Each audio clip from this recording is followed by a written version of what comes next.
نحمده ونصلي على رسوله الكريم اما بعد فاعوذ بالله من الشيطان الرجيم بسم الله الرحمن الرحيم رب اشرح لي صدري ويسر لي امري واحلل عقدة من لساني يفقهوا قولي۔ حدیث میں آتا ہے آپ صلی اللہ علیہ وسلم نے فرمایا میری امت کے دو قسم کے افراد کے حق میں میری شفاعت قبول نہ ہوگی، ان کے لیے سفارش قبول ہی نہیں ہوگی، کیونکہ شفاعت اللہ تعالیٰ اجازت دیں گے تو وہ کریں گے، اور اگر اللہ تعالیٰ اجازت دیں اور وہ کریں بھی تو قبول ہی نہیں ہوگی۔ اس میں ایک انتہائی ظالم حکمران اور دوسرا غلو کرتے کرتے دائرہ مذہب سے خارج ہونے والا، یعنی دین میں سختی کرتے کرتے وہ دین سے ہی باہر نکل جائے، یعنی دین میں اتنا تشدد اور سختی کہ جس سے دین کی خوبصورتی ختم ہو جائے۔ جہاں تک مومن کی حرمت کا تعلق ہے تو اس کے بارے میں نبی صلی اللہ علیہ وسلم نے فرمایا ایک مسلمان کی ہر چیز دوسرے مسلمان پر حرام ہے، اس کا خون، اس کا مال اور اس کی عزت و آبرو۔ یہ صحیح مسلم کی روایت ہے۔ المسلم علی المسلم حرام دمہ ومالہ وعرضہ۔ ایک اور حدیث میں آتا ہے کہ نبی صلی اللہ علیہ وسلم نے منا میں صحابہ سے مخاطب ہو کے فرمایا تم جانتے ہو کہ آج کون سا دن ہے؟ انہوں نے کہا اللہ اور اس کا رسول بہتر جانتے ہیں۔ آپ نے فرمایا یقیناً یہ حرمت والا دن ہے۔ پھر آپ نے پوچھا کیا تم جانتے ہو کون سا مہینہ ہے؟ انہوں نے کہا اللہ اور اس کا رسول بہتر جانتے ہیں۔ تو آپ نے فرمایا یہ حرمت والا مہینہ ہے۔ پھر آپ نے پوچھا کیا تم جانتے ہو کہ یہ کون سا شہر ہے، یعنی کون سی جگہ، علاقہ ہے؟ انہوں نے کہا اللہ اور اس کا رسول بہتر جانتے ہیں۔ فرمایا یہ حرمت والا شہر ہے۔ پھر فرمایا بے شک اللہ نے تمہارے خون، تمہارے مال، تمہاری عزتیں آپس میں تمہارے لیے اس طرح حرام کیے ہیں جیسے تمہارے اس دن، اس مہینے اور تمہارے اس شہر کی حرمت ہے۔ حرمت کا مطلب تقدس یا ان کے ساتھ زیادتی کرنا ممنوع، یعنی جیسا تم حرام مہینے کی حرمت کا لحاظ رکھتے ہو، حج کے دنوں میں احرام پہن کر ان دنوں کی حرمت کا احترام کرتے ہو، اس جگہ کا احترام کرتے ہو، اسی طرح مومن کی بھی ایک حرمت ہے، اس کا بھی احترام لازم ہے اور اس کے بھی حقوق کی حفاظت لازم ہے۔ ایک اور جگہ پر آتا ہے نبی صلی اللہ علیہ وسلم نے کعبہ کی طرف دیکھ کر فرمایا کہ تو کتنا پاکیزہ ہے، مرحبا تو کتنا عظیم ہے، تیری حرمت کتنی عظیم ہے، لیکن ایک مومن کی حرمت اللہ کے ہاں تیری حرمت سے زیادہ عظیم تر ہے۔ یعنی آپ طواف کر رہے تھے کعبہ کا، کعبہ کو دیکھ کے کہا مرحبا تو کتنا پاکیزہ ہے، تو کتنا عظیم ہے، کتنا محترم ہے، لیکن اللہ کے ہاں مومن کی حرمت تیری حرمت سے بھی بڑھ کر ہے۔ اللہ نے تیری ایک چیز حرام کی اور مومن کی 3 چیزیں حرام کی ہیں، اس کا خون، اس کا مال اور یہ کہ اس کے بارے میں برا گمان کیا جائے، یعنی اس کی عزت، آبرو، یہ بھی حرام ہے، یعنی قابل احترام ہے، اس کو نقصان نہیں دینا چاہیے۔ لیکن ہم سب جانتے ہیں کہ ہم کعبہ کا احترام تو کرتے ہیں، مسجد کا احترام بھی کرتے ہیں، قرآن مجید کا احترام کرتے ہیں اور بہت سی اللہ کی نشانیوں کا احترام کرتے ہیں، لیکن کیا مومن کا احترام بھی ہماری لسٹ میں ہے کہ اس کا بھی کوئی حق ہے؟ اور وہ کیا ہے کہ اس کی جان کی حفاظت کی جائے، نہ خود اس کو نقصان دیا جائے، نہ کسی غیر کے حوالے کیا جائے، جیسے اللہ تعالیٰ نے بنی اسرائیل سے پکا وعدہ لیا تھا کہ تم اپنے بھائیوں کا خون نہیں بہاؤ گے اور نہ تم انہیں اپنے ملک سے نکالو گے۔ پھر اللہ تعالیٰ فرماتے ثم انتم ہؤلاء تقتلون انفسکم وتخرجون فریقا منکم من دیارہم تظاہرون علیہم بالاثم والعدوان۔ اللہ نے ہم سے بھی عہد لیا ہے کہ ہم کیا نہ کریں، اپنے ہی مومن بھائیوں کا خون نہ بہائیں۔ اس معیار پر کیا ہماری مسلمان پاکستانی قوم پورا اترتی؟ اور پھر خصوصی طور پر محرم میں منع کیا گیا، جو سال کے 4 حرمت والے مہینے ہیں ان میں اس سے روکا گیا. لیکن افسوس کے ساتھ کہنا پڑتا ہے کہ شاید ہی کبھی کوئی محرم اس سے خالی گیا ہو کہ لوگوں نے اس مہینے کی حرمت کا لحاظ رکھا ہو. سال کا پہلا مہینہ ہے، آغاز ہے نئے سال کا، اور ہم کس چیز سے ابتدا کر رہے ہیں؟ جان کی حرمت پامال، مال کی حرمت پامال، عزت و آبرو کی حرمت. اور پھر آپ دیکھیے کہ عزت و آبرو میں عام مومنوں کی عزت اور حرمت تو ہے ہی، صحابہ کرام کی عزت و حرمت بعض اوقات اس کو بھی پامال کرنے سے نہیں چوکتے. اس کے بارے میں نبی صلی اللہ علیہ وسلم نے فرمایا، میرے صحابہ کو گالی مت دو، اگر تم میں سے کوئی شخص احد پہاڑ کے برابر بھی سونا خرچ کرے.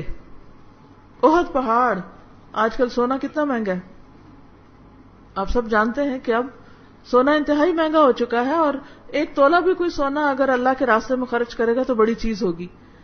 یہاں پر نبی صلی اللہ علیہ وسلم نے فرمایا کہ اگر تم میں سے کوئی احد پہاڑ، کئی کلومیٹر چوڑا ہے وہ پہاڑ اور کتنا اونچا ہے، اگر اس برابر بھی سونا خرچ کرے تو بھی ثواب میں صحابہ میں سے کسی کی مد اور نصف مد کو بھی نہ پہنچے گا.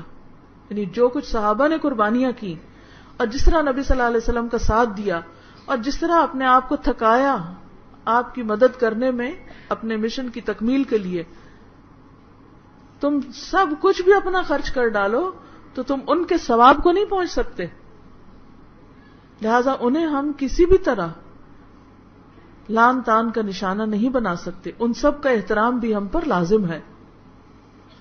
تو اس لیے بہت ضروری ہے کہ ہم حرمتوں کا پاس رکھیں، ایک دوسرے کا احترام کریں، اپنے سے بڑوں کا خاص طور پر، کیونکہ حدیث میں آتا ہے من لم یعقر کبیرنا ولم یرحم صغیرنا فلیس منا، کہ جو ہمارے بڑے کی عزت اور توقیر نہیں کرتا اور چھوٹے پر رحم نہیں کرتا وہ ہم میں سے نہیں. ہم میں سے نہیں سے کیا مراد ہے کہ وہ اس امت کا فرد کیسے ہو سکتا ہے؟ کیونکہ نبی صلی اللہ علیہ وسلم کی تعلیم تو یہ نہ تھی. آپ نے کیا تعلیم دی کہ مومن کی عزت و حرمت کعبہ سے بھی بڑھ کر کی جائے. آپ دیکھیے کہ ہم کعبہ کو دیکھ کے بھی ہماری نگاہیں احترام سے جھک جاتی ہیں. ہم اگر ہمارے پاس کعبہ کے غلاف کا کوئی ٹکڑا آ جائے تو اس کو ہم اپنے سر پہ رکھیں گے، لیکن کیا ہم عام مومنوں کے ساتھ اسی قسم کی احترام کا معاملہ کرتے ہیں؟ نہیں. اور اس میں آپ دیکھیے کہ ہم مثلاً یہ کہہ سکتے ہیں کہ نہیں ہم تو کبھی کسی کی جان نہ لی ہے، سوچ بھی نہیں سکتے، لیکن ہم وہ کلچر کب ڈیولپ کریں گے کہ ہم امن سے باہم رہ سکیں؟ ہمارا تو مشکل یہ ہے کہ چھوٹی چھوٹی بات پر ایک دوسرے کی گردنیں اڑا دی جاتی. یہ کلچر کون ڈیولپ کرے گا؟ یہ کہاں سے آئے گا؟ یہ مائیں ہوں گی جو بچوں کو بچپن سے ہی دوسروں کا احترام اور ادب سکھائیں گی. لیکن وہ مائیں ادب اور احترام کہاں سکھا سکتی ہیں جو خود اپنے شوہر کے سامنے بدتمیزی سے بولتی ہیں؟ اگر آپ اپنے بچوں کے سامنے اپنے شوہر کے ساتھ لڑائی کر رہے ہیں، بد اخلاقی سے جواب دے رہے ہیں، بدتمیزی کر رہے ہیں، اونچا بول رہے ہیں، چیخ رہے ہیں، چلا رہے ہیں، کیا آپ کے بچے احترام سیکھ سکتے ہیں؟ وہ باپ کا کریں گے یا آپ کا کریں گے؟ کس کا وہ احترام کریں گے؟ انہوں نے تو گھر میں احترام دیکھا ہی نہیں. انہوں نے تو دیکھا ہی نہیں کہ بڑے آپس میں احترام کرتے ہیں. انہوں نے تو دیکھا بڑے آپس میں ہر وقت لڑتے ہیں. تو وہ تو لڑنے کا کلچر لے کے باہر نکل رہے ہیں. کون ذمہ دار ہے؟ گھر ذمہ دار ہے. جو خاتون اپنے ماں باپ کی عزت نہیں کر سکتی، جو باپ اپنے ماں باپ کی عزت نہیں کر سکتا، جو بیوی کے کہنے میں ماں کے ساتھ بدتمیزی کرے گا، وہ اپنے بچے کو اپنی ماں کا احترام کہاں سے سکھائے گا؟ یعنی اگر آپ کا شوہر اپنی ماں کا احترام نہیں کر رہا، وہ کیا ماڈل پیش کر رہا ہے کہ اس کا بچہ اپنی ماں کا احترام کرے؟ ہرگز نہیں، یہ نہیں ہوگا. اس لیے بہت ضروری ہے کہ ہم چھوٹی چھوٹی باتوں پر آپے سے باہر نہ ہوا کریں. اللہ ہم کو حکمت دے اور یہ سمجھ دے کہ کہاں کون سا ری ایکشن شو کرنا ہے، کہاں کس طرح ری ایکٹ کرنا ہے. ٹھیک ہے، ہسبینڈ وائف میں اختلاف ہو سکتا ہے، آپس میں تو تکار بھی کبھی ہو سکتی ہے، لڑائی جھگڑا بھی ہو سکتا ہے، لیکن یہ تو بات حیا کے خلاف ہے. بہم توقیر احترام کے خلاف ہے کہ بچوں کے سامنے آپ ایک ایسا نمونہ بن جائے کہ بالکل شیطان آپ پہ ہنس رہا ہو. کیونکہ جب انسان غصے میں ہوتا ہے تو عقل رخصت ہو چکی ہوتی، عقل جا چکی ہوتی. تو جو انسان خود بے عقل ہونے کا مظاہرہ کر رہا ہے، یعنی غصے میں آپ بول رہے ہیں تو اس کا مطلب عقل سے نہیں بول رہے، حکمت رخصت، سمجھ رخصت. تو جب آپ خود بے عقل دکھائی دے رہے ہیں تو کوئی آپ کی بات کیوں مانے، کیوں سمجھے، وہ آپ کا ادب احترام کیوں کرے؟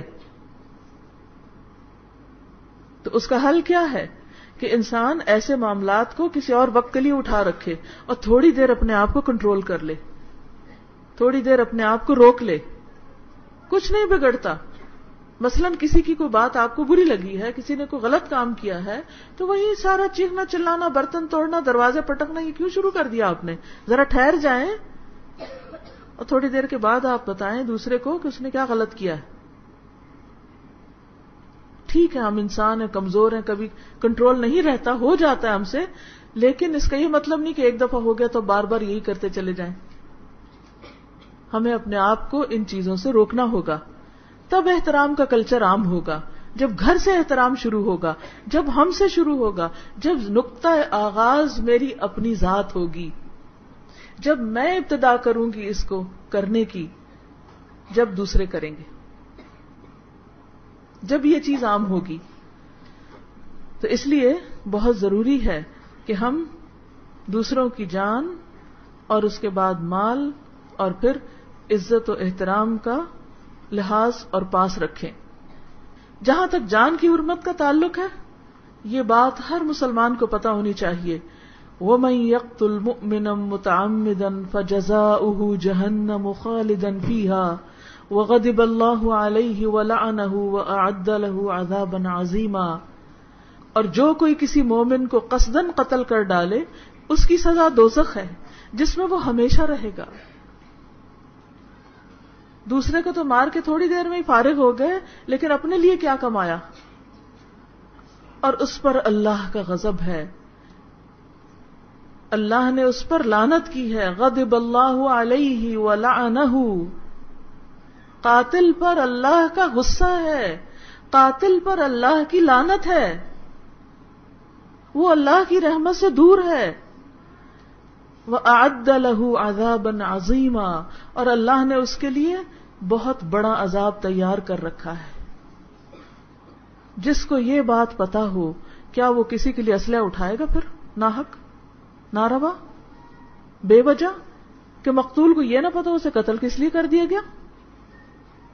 کیا بلا وجہ وہ اوور سپیڈنگ کرے گا کہ اس کی گاڑی کے نیچے کوئی اور آ جائے، یا وہ کسی کو ٹکر مار کے اس کی جان کو ہلاکت میں ڈال دے؟ وہ تو ہر جگہ سنبھل کے چلے گا کہ میرے ہاتھ سے کسی کو نقصان نہ پہنچے.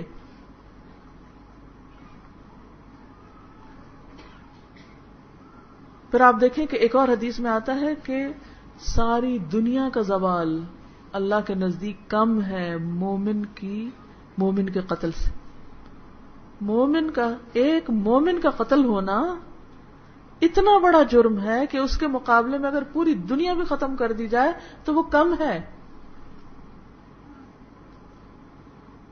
اس قدر ہے انسان کی جان کی حرمت. اور ایک اور حدیث میں آتا ہے کہ اگر تمام آسمانوں اور زمین والے کسی مومن کے قتل میں شریک ہوں، اللہ ان سب کو جہنم میں دھکیل دے گا. یعنی اگر ایک شخص کے قتل میں بہت سارے لوگ شریک ہیں، چاہے مشورے سے چاہے کسی بھی مدد سے، وہ سب اس کے اندر شامل ہو جائیں گے، سب سزا بھگتیں گے. تو یہ کوئی معمولی بات نہیں ہے. اور پھر آپ دیکھیے ایک اور حدیث میں آتا ہے جب مسلمان اپنے بھائی پر اسلحہ لہرائے صرف اوپر اٹھا دے تو فرشتے ہمیشہ اس پر لعنت کرتے رہتے ہیں یہاں تک کہ وہ اس کو نیام میں داخل کر لے. کیا واقعی ہم نے اپنے بچوں کو یہ سب بتا دیا؟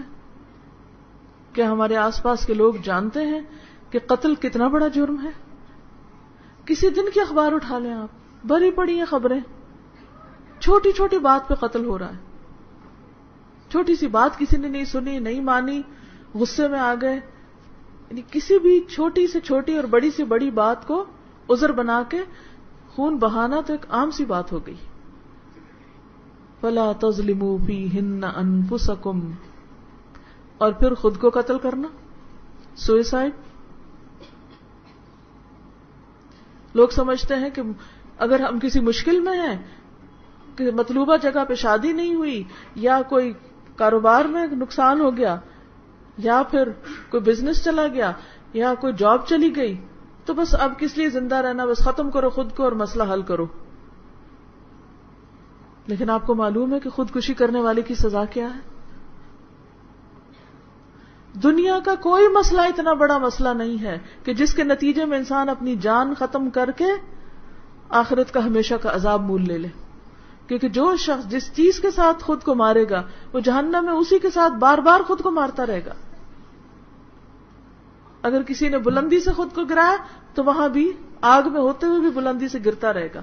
اگر کسی نے اپنے آپ کو کوئی تیز دھار آلے سے مارا یا کسی بھی طریقے سے یا کوئی زہر پیا تو وہ آگ میں وہی زہر بار بار پیتا رہے گا. کتنے عام ہو گئے وہاں حادثے. چھوٹی چھوٹی بچیاں ماں باپ کے ساتھ انبن ہوئی، بہن بھائیوں سے لڑائی ہوئی، گولیاں کھا لی اور سوئسائڈ کی اٹیمپٹ کی. ایک نہیں کئی بار لوگوں کے سننے میں آتا ہے کہ جی چھوٹی سی بات ہوئی، غصہ آیا اور بچی نے فلاں چیز کھا لی، اب اس کو واش کرانے کے لیے لے گئے ہیں ہاسپٹل. کیا ہو رہا ہے؟ فلا تظلموا فیہن انفسکم. اس کا یہ مطلب نہیں کہ صرف محرم میں یہ نہ کرو اور باقی دنوں میں کر لو. یہ 4 مہینے جو حرمت والے قرآن میں بتائے گئے ہیں اور ان میں خاص طور پر ان چیزوں سے روکا گیا، اس کا مطلب یہ ہے کہ اگر سال کا تیسرا حصہ تم یہ کام نہیں کرو گے تو 2 حصوں میں بھی اس کی عادت رہے گی. پھر اسی طرح آپ دیکھیے کہ کسی کی جان کے بعد کسی کے مال پہ نظر، چوری چکاری، ڈاکہ، رہزنی اور کسی کا مال ہتھیا لینا، یہ جرم کتنا عام ہو گیا. دن دہاڑے لوگوں کے گھر میں گھس جاتے ہیں لوگ، نہ دن دیکھتے ہیں نہ رات دیکھتے ہیں. کبھی بسیں روک کے ان کو لوٹنے لگتے ہیں، کبھی دکانوں میں گھس جاتے ہیں، کبھی بینک لوٹ لیتے ہیں، اور تو اور کفن بھی چرانے سے نہیں باز آتے. یعنی سمجھ نہیں آتی کہ کیا دیوانگی ہو گئی ہے.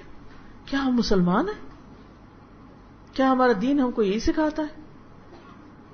ہم دنیا والوں کے سامنے کیا نمونہ پیش کر رہے ہیں. اور پھر افسوس یہ کہ یہ سب خبریں ہم اخباروں میں لکھ کے چھاپ دیتے ہیں اور وہ ریٹن گواہی لاکھوں کروڑوں تک ہماری پہنچ رہی ہے کہ ہم کیا کر رہے ہیں اور ہم مسلمان ہیں. جب ہم خود ہی ایک دوسرے پر رحم نہیں کر رہے تو ہم دوسروں سے کیا توقع رکھتے ہیں کہ وہ ہم پر رحم کریں. جب ہم آپس میں ایک دوسرے کے قتل غارت سے باز نہیں آ رہے اور ایک دوسرے کی لوٹ مار سے، تو وہ کوئی بھی لوٹ لے، پھر اس سے آپ کو کیوں شکایت ہے؟ تو جب تک ہم یونائٹڈ نہیں ہوں گے، جب تک ہمارے اندر اتحاد نہیں ہوگا، جب تک ہم ایک دوسرے کو ٹالریٹ نہیں کریں گے، جب تک ہم ایک دوسرے کا احترام نہیں کریں گے، ہم دوسروں کو کیسے کہہ سکتے ہیں کہ ہم قابل احترام ہیں؟ آغاز کہاں سے کرنا ہوگا؟ اپنے گھر سے کرنا ہوگا. اور اب آپ نے دیکھا ہوگا کہ جتنے بھی یہ بعضوں کے ڈاکے پڑتے ہیں، یہ چوری کی وارداتیں اور خبریں ہوتی ہیں، اکثر لوگ یہ بتاتے ہیں کہ پڑھے لکھے لڑکے ہوتے ہیں، ڈگریوں والے نوجوان، بڑی مہذب انگریزی بولتے ہیں، بعض اوقات بڑی مہذب انداز میں بات کرتے ہیں، انگریزی بولتے ہیں، اپنا پورا ٹیلنٹ بتاتے ہیں اور کہتے ہیں جی مجبور ہیں، کیا کریں، ضرورت ہے ہماری یہ چوری اور ڈاکہ. کیا عقل اس بات کو گوارا کرتی؟ ہرگز نہیں. کیا دین اجازت دیتا ہے؟ کیا اخلاق اجازت دیتا ہے؟ کیا ضمیر اجازت دیتا ہے؟ کس عدالت سے آپ اپنے آپ کو جسٹیفائی کریں گے؟ یہ کون ختم کرے گا؟ کون بتائے گا بچے کو کہ کسی کی چیز پہ نظر نہیں رکھنی، دوسرے کا مال حرام ہے ہمارے لیے، ہم نے نہیں دیکھنا اس طرف؟ کیا ہمارے بچے جب اسکول سے آتے ہیں ہم ان کے بیگ دیکھتے ہیں کہ وہ اپنے ساتھ کسی اور کا کیا سامان اٹھا لائیں؟ کیا ہم چیک کرتے ہیں؟ کیا ہم پوچھتے ہیں؟ کیا ہم نوٹ کرتے ہیں کہ ہمارے بچے کو کہیں چوری کی عادت تو نہیں؟ کیونکہ یہ عادتیں بچپن سے پکی ہو جاتی جب مائیں پرواہ نہیں کرتی. بعض اوقات ایک بچہ دوسرے سے چھین رہا ہے، ہم خوش ہو رہے ہیں کہ ہمارا بچہ طاقتور ہے، وہ دوسرے سے چھین سکتا ہے، اور یہ نہیں سوچ رہے کہ اس کو کیا عادت پڑ جائے گی آئندہ کے لیے، مستقبل کے لیے. چھیننے کی عادت، چوری کی عادت. جب بہن بھائی آپس میں لڑتے ہیں اور ایک بچہ دوسرے کے ساتھ زیادتی کر رہا ہو تو آپ کو کیا کرنا چاہیے؟ کرنے دینا چاہیے؟ نہیں، اس کو سمجھانا چاہیے کہ نہیں، یہ تمہارا حق نہیں، یہ تمہاری چیز نہیں. اگر آپ نے کوئی چیز رکھی اور دوسرے بچے نے بتائے بغیر کھا لی تو اس کو چھوڑے نہیں آپ کہ تم نے کیسے کھا لی، تو تمہارے بھائی کا حق تھا. ہم ہر وقت ہر چیز تالے چابی میں رکھ رہے ہوتے. کھولیں ان تالوں کو اور ڈالیں عادت بچوں کو کہ تالے چابی کے بغیر بھی گھر کی چیزوں کی حفاظت آپ نے خود کرنی. یہ کوئی تربیت نہیں کہ ہر وقت آپ ہر چیز لاک میں رکھیں. جب آپ نے ہر چیز لاک میں رکھ دی تو آپ نے ان کو تو نہیں امانت کی حفاظت سکھائی. یہ سب کچھ، یہ ذمہ داری ہماری بنتی ہے. ہمیں یہ اخلاق دینا ہے اپنے بچوں کو. کوشش ہم نے کرنی، باقی نتائج تو اللہ کے ہاتھ میں ہے. پھر ان کی قسمت، وہ کیا سیکھیں. لیکن ہمارے ضمیر پہ کوئی بوجھ نہ ہو کہ ہم نے کوئی کوتاہی کی اور ہم نے وہ چیز یا ویلیوز نہیں سکھائیں. نبی صلی اللہ علیہ وسلم نے فرمایا، جو شخص جھوٹی قسمیں کھائے تاکہ کسی کا مال جو اس کے ذمہ واجب ہے اس کو ہضم کر لے تو وہ اللہ سے اس حال میں ملے گا کہ اللہ اس سے ناراض ہوگا. فرمایا، جس نے کسی مسلمان کا ناحق ایک لقمہ بھی کھایا تو اللہ تعالیٰ اسے اتنا ہی جہنم کا کھانا کھلائیں گے. زقوم اور اس کانٹے والی چیزیں. جس نے کسی مسلمان کا ناحق کپڑا پہنا یعنی چوری کر کے، اللہ تعالیٰ اسے اسی بقدر جہنم کا کپڑا پہنائیں گے. اور جو کوئی کسی مسلمان کے ساتھ دکھلاوے والی جگہ پہ کھڑا ہوگا یعنی ریاکاری کا جس کو شوق ہوگا، اللہ اسے قیامت والے دن اس کے دکھلاوے کے مقام پر کھڑا کرے گا. اور اس وقت سب کے سامنے جب عیب آئیں گے تو شہرت کا سب شوق دھرا رہ جائے گا. نبی صلی اللہ علیہ وسلم نے فرمایا، مسلمان کی گم شدہ چیز آگ کی لپٹ ہوتی ہے، اس کے قریب بھی نہ جانا. فرمایا، کسی شخص کے لیے اپنے بھائی کا مال اس وقت تک حلال نہیں جب تک وہ اپنے دل کی خوشی سے اس کی اجازت نہ دے دے. مثلا گھر میں آپ سارے کمبائنڈ فیملی سسٹم میں رہتے ہیں تو بعض اوقات بغیر اجازت ایک دوسرے کی چیزیں اٹھا لی جاتی ہیں، اسی سے پھر خرابیاں پیدا ہوتی ہیں، اس سے لڑائی جھگڑے پیدا ہوتے ہیں. جب آپ کو پتا ہے کہ کسی کو یہ پسند نہیں کہ آپ اس کی چیز استعمال کریں تو آپ یہ کہہ کے وہ تمہارا اتنا چھوٹا دل ہے، تم یہ بھی نہیں دے سکتے، تم اتنے کنجوس ہو، اس طرح کے تانے دے کے کسی کا مال حلال نہیں کیا جا سکتا جب تک یہ یقین نہ ہو جائے کہ دوسرا شخص راضی ہے آپ کو اپنی چیز دینے پر. تو دوسرے کے مال کا بھی احترام کریں، اس کی چیز مت ہتھیائیں. اور پھر تیسری اور آخری چیز، کسی کی عزت پامال کرنا. عزت پامال کرنے میں کیا چیز آتی ہے؟ سامنے بھی اور پیچھے بھی. سامنے تانے دینا، مذاق اڑانا، دوسرے کو حقیر سمجھنا. کسی بندے کے برا ہونے کے لیے اتنا ہی کافی ہے کہ وہ دوسرے کو اپنے سے حقیر سمجھتا ہے، دوسروں کو اپنے سے چھوٹا سمجھتا ہے. معراج کی رات نبی صلی اللہ علیہ وسلم نے ایک قوم کو دیکھا کہ جن کے ناخن تانبے کے تھے، وہ ان سے اپنے چہرے اور سینے کھرچ رہے تھے، اسکریچ کر رہے تھے. میں نے کہا یہ کون لوگ ہیں؟ انہوں نے فرمایا یہ وہ لوگ ہیں جو لوگوں کا گوشت کھاتے تھے، ان کی عزت و آبرو کے درپے رہتے تھے، یعنی ان کی برائیاں، غیبت، چغلی، اس طرح کی چیزیں کرتے رہتے تھے، ان کو بے آبرو کرتے رہتے تھے.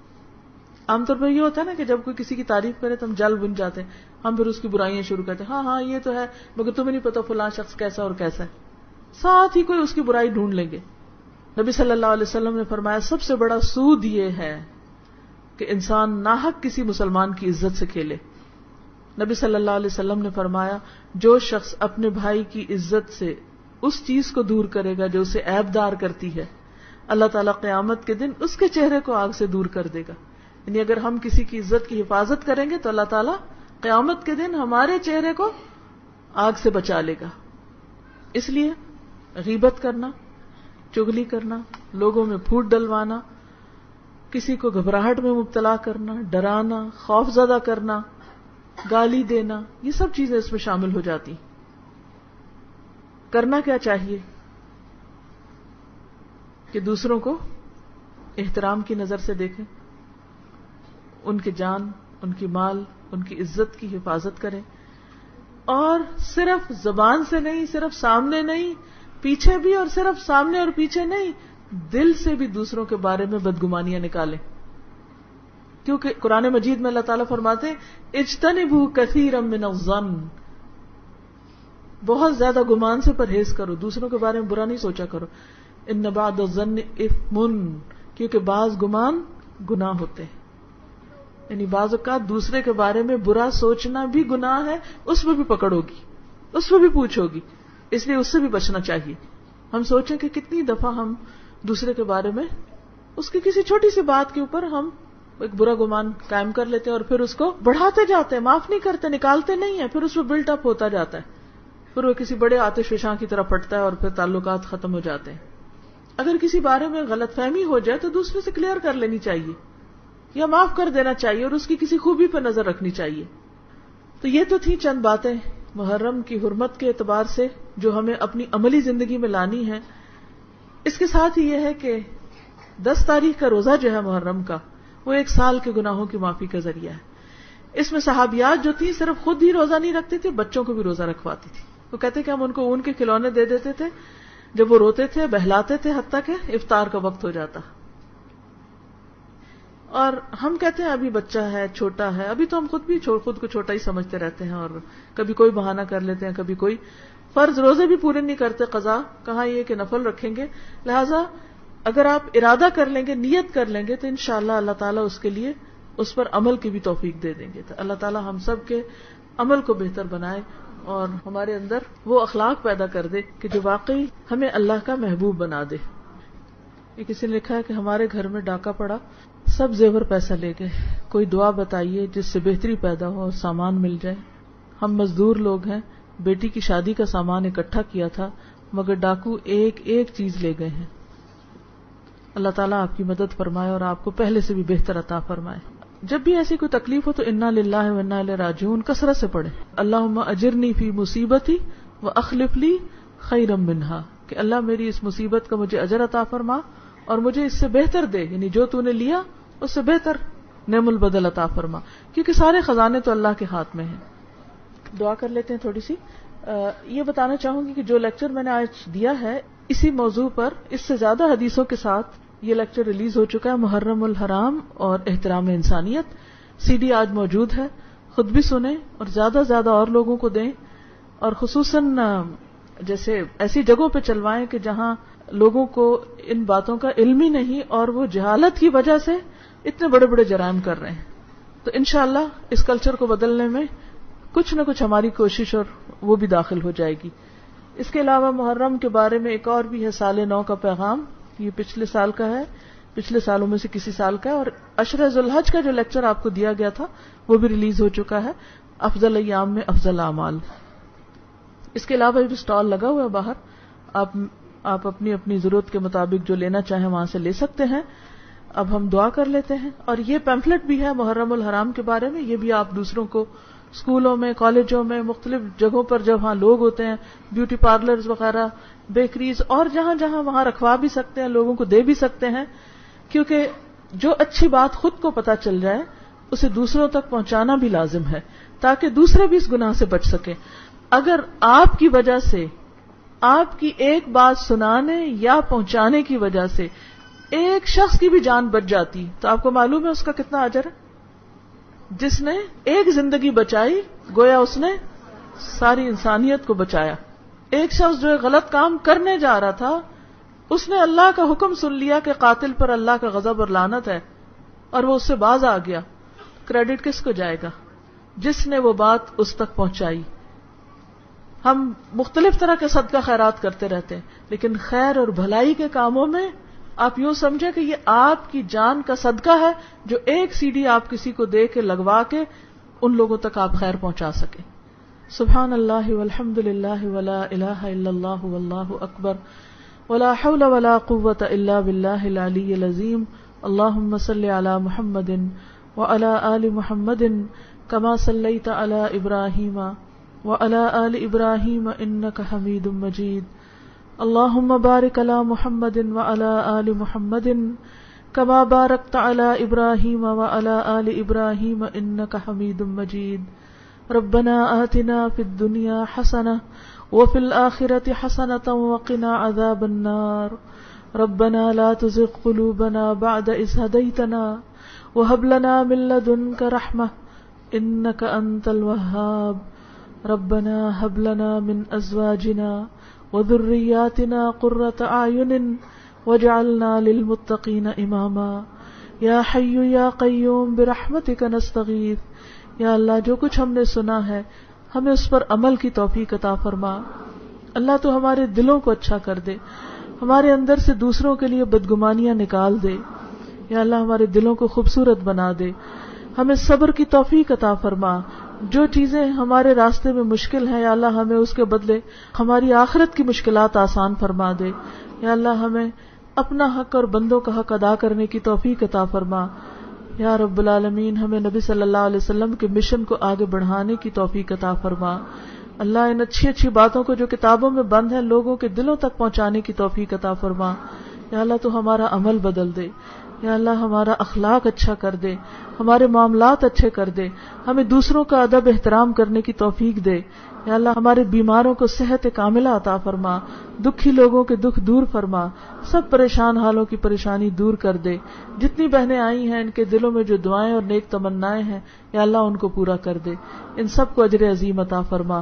اور جنہوں نے اس مجلس کا اہتمام کیا ہے یا اللہ ان کو بھی بہترین جزا عطا فرما۔ ربنا تقبل منا انک انت السمیع العلیم وتب علینا انک انت التواب الرحیم وصلی اللہ تعالی علی خیر خلقہ محمد وعلی آلہ واصحابہ واہل بیتہ اجمعین برحمتک یا ارحم الراحمین الہی آمین۔ سبحانک اللہم وبحمدک نشہد ان لا الہ الا انت نستغفرک ونتوب الیک۔ السلام علیکم ورحمۃ اللہ وبرکاتہ۔